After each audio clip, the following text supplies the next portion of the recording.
Hey, can I tell you a secret? The secret to getting a great shave without any nicks, cuts, or irritation isn't 3 or 4 blades, a soap strip, or a swivel head. It's just supporting the blade. Yeah, it's just supporting the blade. Don't let it flex or bend. That's the secret to limiting shaving irritation. At Henson Shaving, we use our 20 years of aerospace manufacturing to keep the blade from moving. It's not the coolest answer, but it's the right one. To learn more and to get 100 blades for free, go to hensonshaving.com/holiday. 'Tis the season for chicken fingers at Raising Cane's. Warm up with hand-battered, cooked-to-order chicken fingers, crispy crinkle-cut fries, garlicky buttered Texas toast, and the real source of holiday magic, cane sauce. And while you're treating yourself, don't forget to treat everyone on your list to Cane's gift cards and New York City-inspired plush puppies that benefit pet organizations. Happy holidays from Raising Cane's Chicken Fingers. One love. When the blue of the night meets the gold of the day, someone waits for me.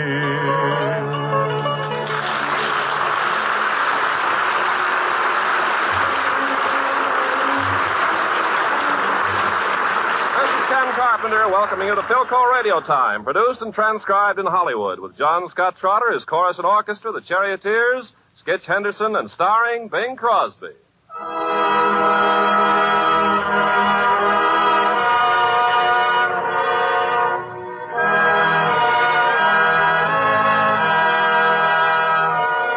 As is Bing's custom at Christmas time, he opens the program with Adeste Fidelis, and as usual, he will sing it first in Latin, and then with the studio audience joining him singing it in English. Yes, Ken, I think it would be very fitting if our guests here would join in a chorus.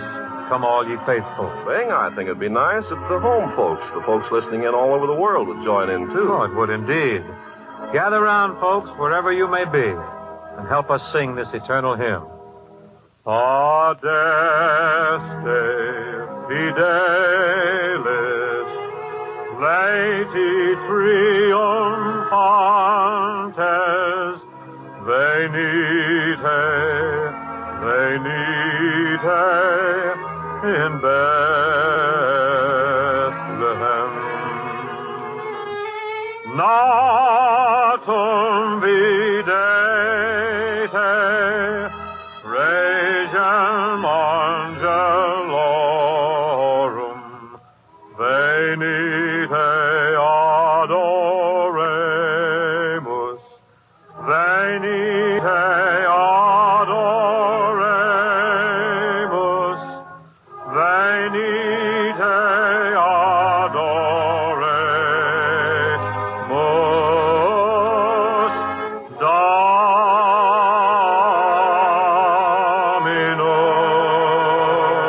Dominum. And now everybody in the family key.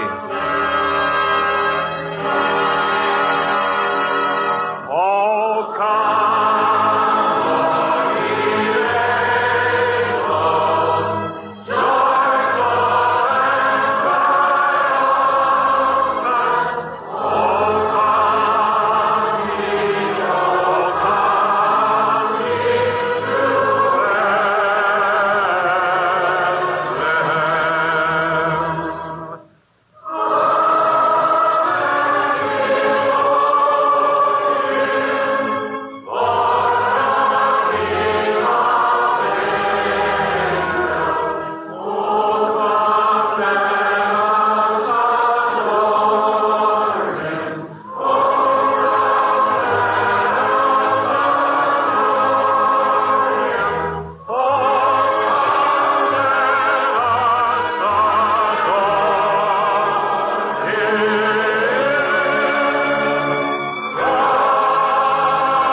Thank you very much.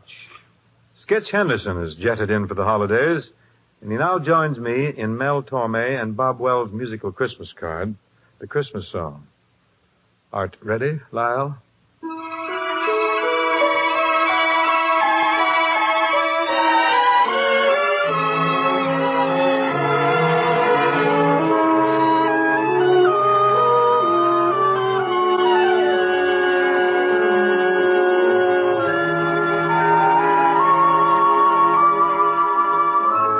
chestnuts roasting on an open fire.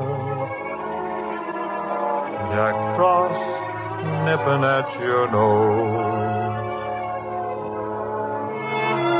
Yuletide carols being sung by a choir, and folks dressed up like Eskimos.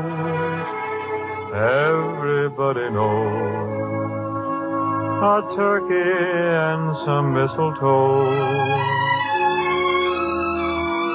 help to make this season bright. Tiny tots with their eyes all aglow will find it hard to sleep tonight. They know that Santa is on his way. He's loaded lots of toys and goodies on his sleigh. And every mother's child is gonna spy to see if reindeer really know how to fly. And so I'm offering this simple phrase to kids from 1 to 92. Although it's been said many times, many ways, Merry Christmas to you.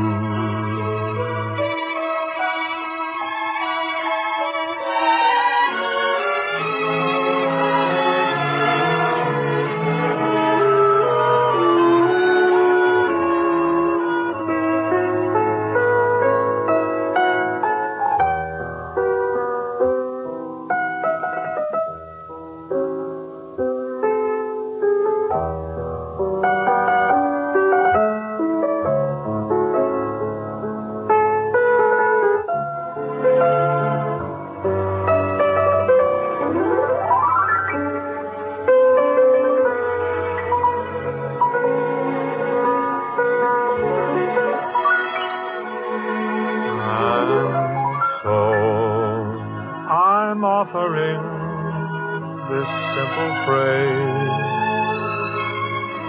to kids from 1 to 92. Although it's been said many times, many ways, Merry Christmas to you.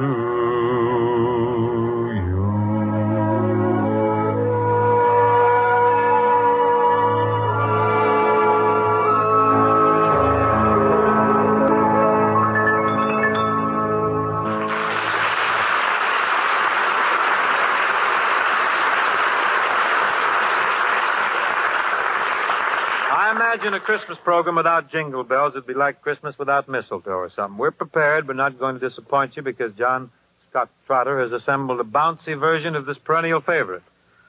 Looking at my libretto here, I see there are parts for the charioteers, the vocal groups, Kitch, and, oh, yes, Crosby catches a cadenza or two. Matter of fact, I open the affair vocally. Roll 'em, John. Jingle, jingle, jingle, jingle, jingle. Jingle bells, jingle all the way. Oh, what fun it is to ride in a one-horse open sleigh. Jingle bells, jingle all the way. Oh, what fun it is to ride in a one-horse open sleigh. Dashing through the snow in a one-horse open sleigh. O'er the fields we go, laughing all the way. Bells on bobtails ring, making spirits bright. What fun it is to ride and sing a sleighing song tonight.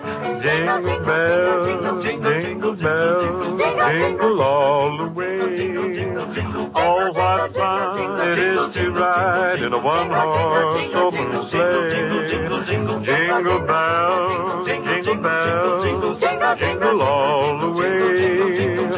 Oh, what fun it is to ride in a one-horse open sleigh.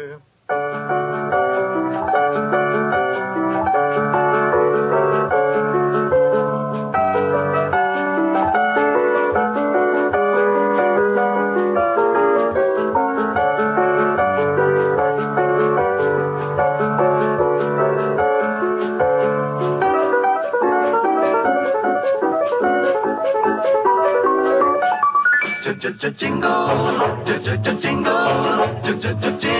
jingle all the way. Oh, what fun it is to ride in a one-horse open sleigh. Jingle, jingle, jingle, jingle all the way.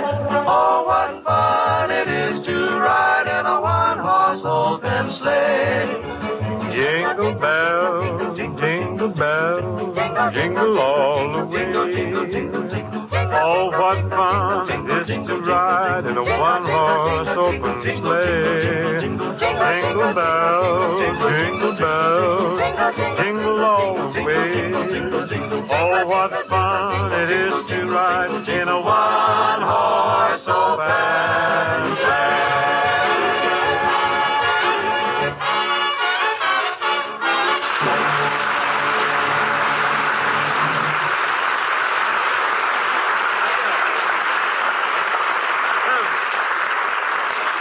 Yes, sir, and that little number just fractured the vocal group and the charioteers threw in 8,482 jingles and never dropped a jing. That kind of vocal work will give you a lower plate wobble, I guess. And now, here's the Philco man with a sprig or two of vocal holly, And a hunk of mistletoe to you, Bing, from your ever-loving sponsor. Say, the goose really hangs high here tonight. What's your Christmas Eve message for 1947, kid? Just the season's greetings to our friends everywhere on behalf of Philco, its distributors and dealers. Wonderful. Let's parlay that with a Happy New Year for 1948. Yes, from all of us on Philco Radio Time, sincere good wishes for the Yuletide and the coming year. My, we're certainly full of greetings tonight, aren't we? Nothing to sell? Not a thing.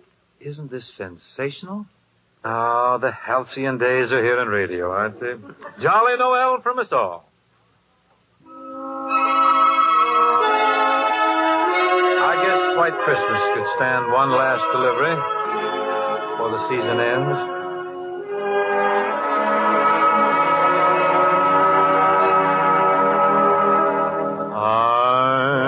I'm dreaming of a white Christmas, just like the ones I used to know,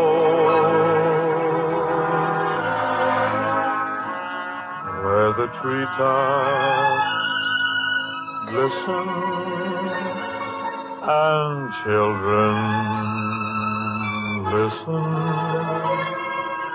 to hear sleigh bells in the snow.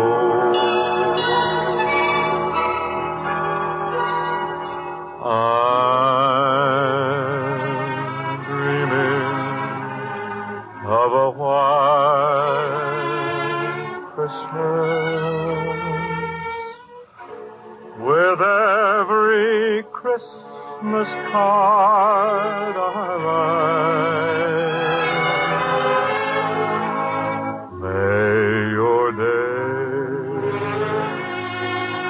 Be merry and bright,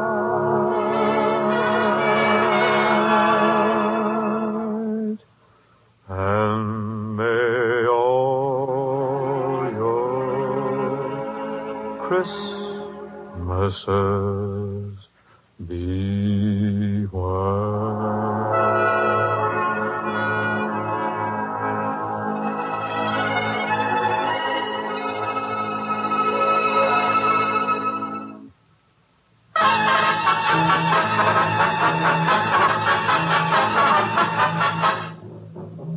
We now present Charles Tazwell's Christmas play, The Small One, a story for those who like Christmas and small donkeys.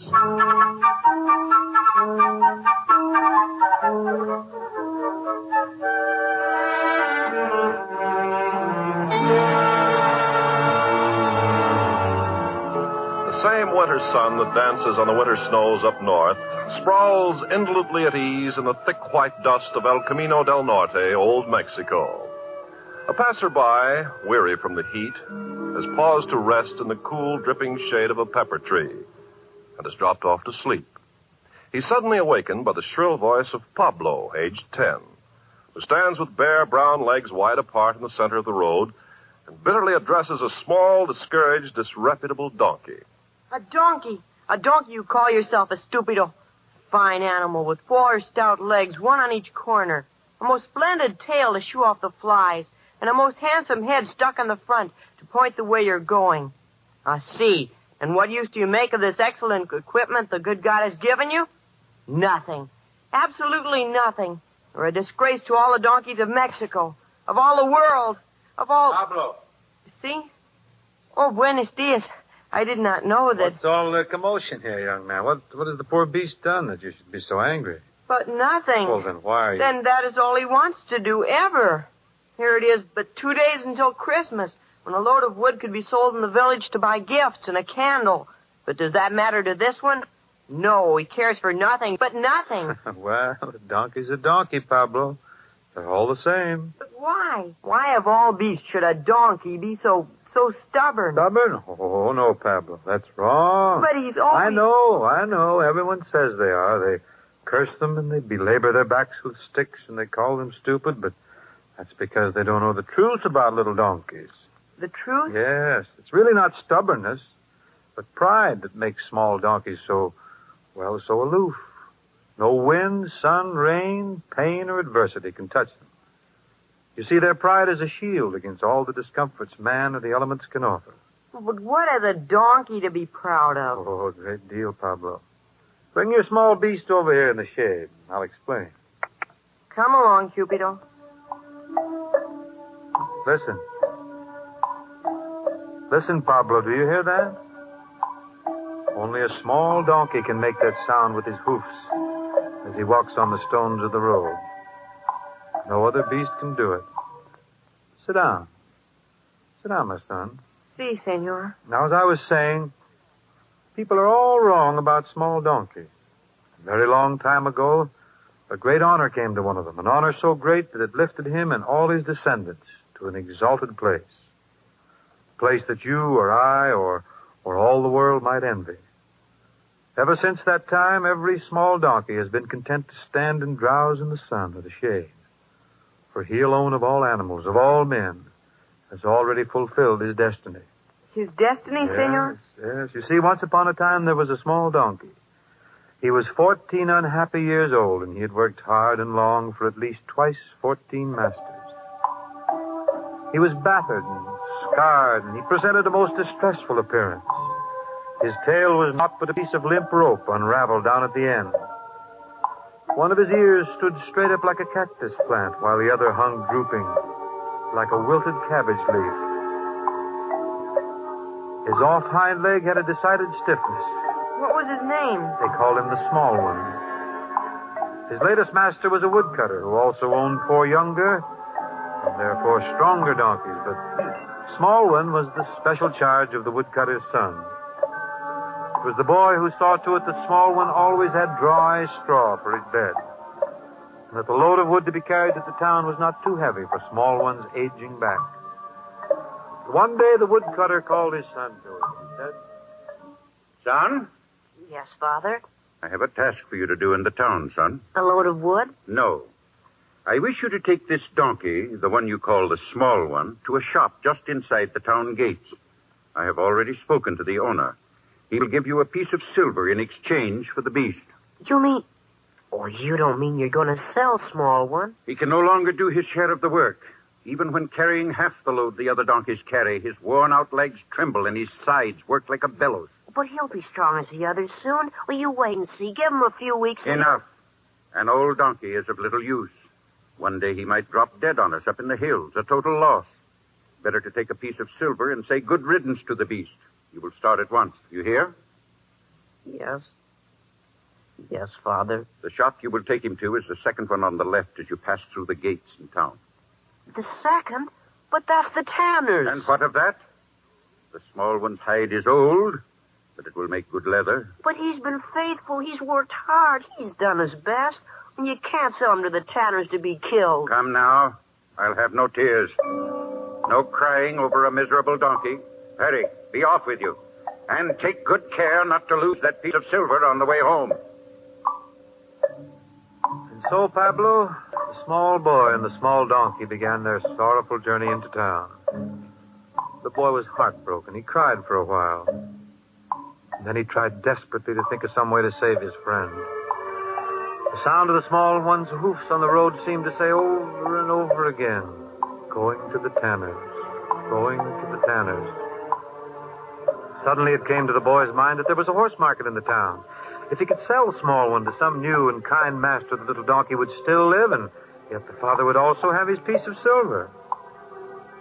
Well, it was early afternoon when the boy and the Small One passed through the town gates and down the narrow, twisted streets to the marketplace.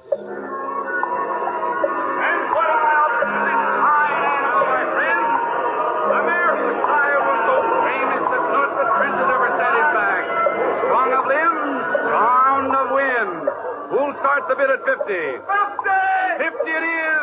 We'll make it 51. Come, my friends. Are you going to let such an animal go for so paltry a sum? Please, sir, would you like to buy a fine donkey? What? What'd you say, boy? This small donkey, he's for sale. Strong and willing. The price is very cheap, but one piece... No, I don't want to buy a donkey. Be off with you. 60 is the bid. That's more like it. Do I hear 62? Will someone say 62? Come, my friend. You'll never again get such a fine horse for so little cash. Look at the proud head. See the flowing mane. Excuse me, please. This small donkey's for sale. Would you What like... is it you want, boy? This fine animal, he can be bought for only one piece of silver. Isn't that a great saving? They're bidding 60 for the horse, and I know he can't do half the work a small one. Look, he's very... Go away. Don't bother me. But he's... Go away! Or I'll take a stick to book you back. And now, my friend, 83 is the bid. Do I hear more? No! 83 once, 83 twice. Sold for 83 pieces of silver. You've made a fine bargain, my friend. Now, who has the next animal for sale? Step up. Please, sir, would you try to sell this small donkey? Go away, boy. Oh, but he's a very valuable animal. He's not nearly as old as he looks. It's just because he's worked so hard. And you're the one that doesn't stand up straight as a donkey should. Well, that was the fault of a careless master, not his own. He eats very little, and he's terribly strong. This is a horse market, boy. We've no time to waste on donkeys. But a small donkey would take such a small time. All right, my boy. If you insist. My friend, a great bargain I have to offer you. The proud owner terms it a donkey, but it appears to me to be an animated pile of shaking bones. It's not. You can see how the moths have been at the hide. And the tail, is it a tail? Or is it the stub of a broom worn out from sweeping the courtyard? A true museum piece, my friends, moldy with age and loose in the joints. He is not. But it is not seemly to laugh, my friends, because the owner assures me that this animal is fine enough to share a stall with the king's horses. Stop! You shan't make fun of him. Maybe he's not as handsome as your animals, but he's better. He's a lot better. Small One deserves to be in a king's stable. All right, boy. Take your donkey and move along. We've got business to attend to. Hurry up, off with you. Now that we've had our fun and disposed of the king's donkey, my friends, I want to call your attention to these two fine Arabs. And so the boy and the little beast left the marketplace, Pablo. The hours were slipping swiftly by, and the boy knew he must start soon for home, and that he must have the piece of silver to give to his father. He tried stopping people on the street. He inquired from door to door, but no one wanted to buy a small, tired donkey. The sun was sinking fast, and he came at last back to the town gates, and he stood before the tanner's door.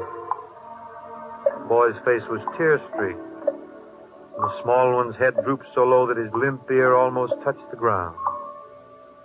The boy said goodbye to his small friend, and he asked forgiveness for what he had to do, and there was understanding in the little donkey's eyes. And then, just as the boy was lifting the latch of the tanner's door, a voice spoke to him. My son, Yes, sir. I have a great favor to ask. Are you the owner of that small donkey? Oh, yes, sir. I have a long journey to make. My wife is not well. I have great need of a strong, gentle animal to carry her safely. Well, small one's very strong and very trustworthy. Yes, I can see.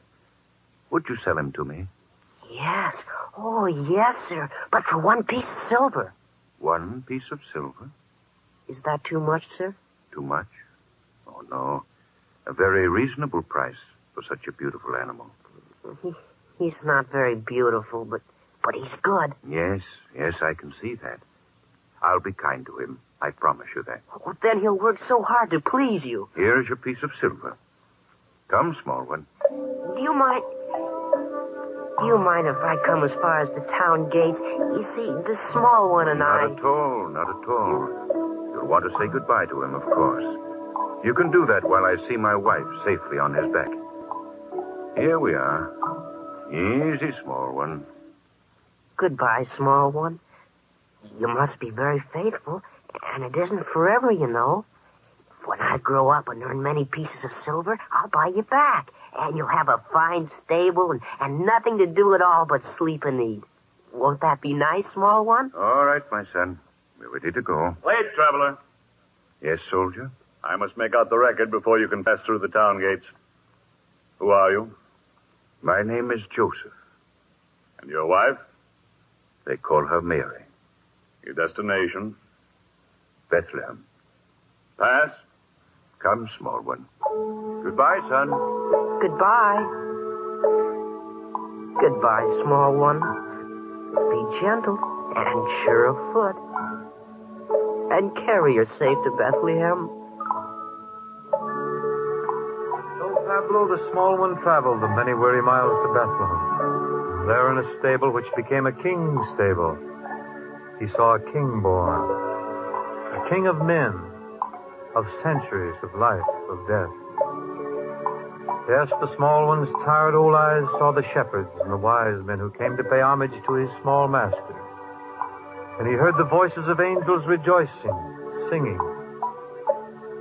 the very same notes his hoofs had rung out on the stones of the road. And then it came to pass that all those who had laughed at his ragged coat, his limping gait, and his drooping ear, they all envied the small one, for he was part of a great miracle. It was a long, long time ago, Pablo, my son, but today all small donkeys stand and they dream, especially at Christmas time. They dream of the small one of Bethlehem.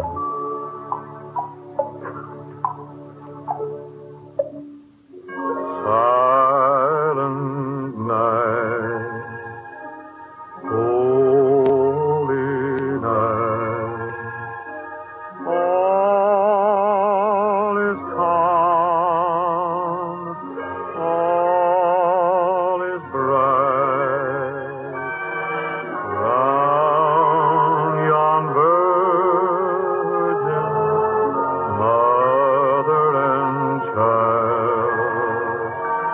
Holy infant, so tender and mild, sleep in heavenly peace.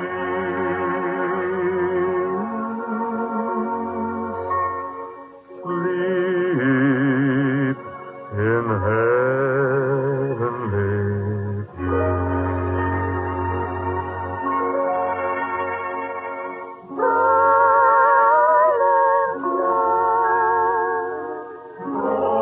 Holy night, shepherds wake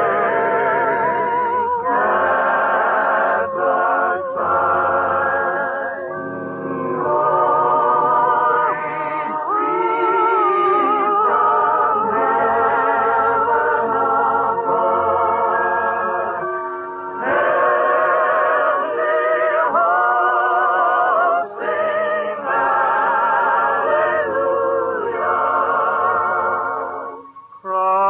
Christ the Savior is born.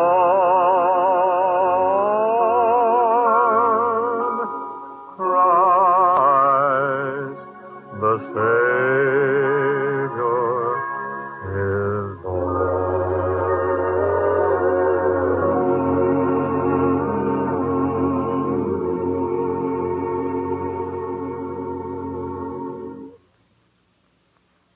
program is produced and transcribed in Hollywood.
With the Lucky Land Slots, you can get lucky just about anywhere. This is your captain speaking. We've got clear runway and the weather's fine, but we're just going to circle up here a while and get lucky. No, nothing like that. It's just these cash prizes add up quick. So I suggest you sit back, keep your tray table upright, and start getting lucky. Play for free at LuckyLandSlots.com. Are you feeling lucky? No purchase necessary. Void where prohibited by law. 18+ terms and conditions apply. See website for details. With Lucky Land Slots, you can get lucky just about anywhere. Dearly beloved, we are gathered here today to... Has anyone seen the bride and groom? Sorry, we're here. We were getting lucky in the limo and we lost track of time. No, Lucky Land Casino, with cash prizes that add up quicker than a guest registry. In that case, I pronounce you lucky. Play for free at LuckyLandSlots.com. Daily bonuses are waiting. No purchase necessary. Void where prohibited by law. 18+. Terms and conditions apply. See website for details.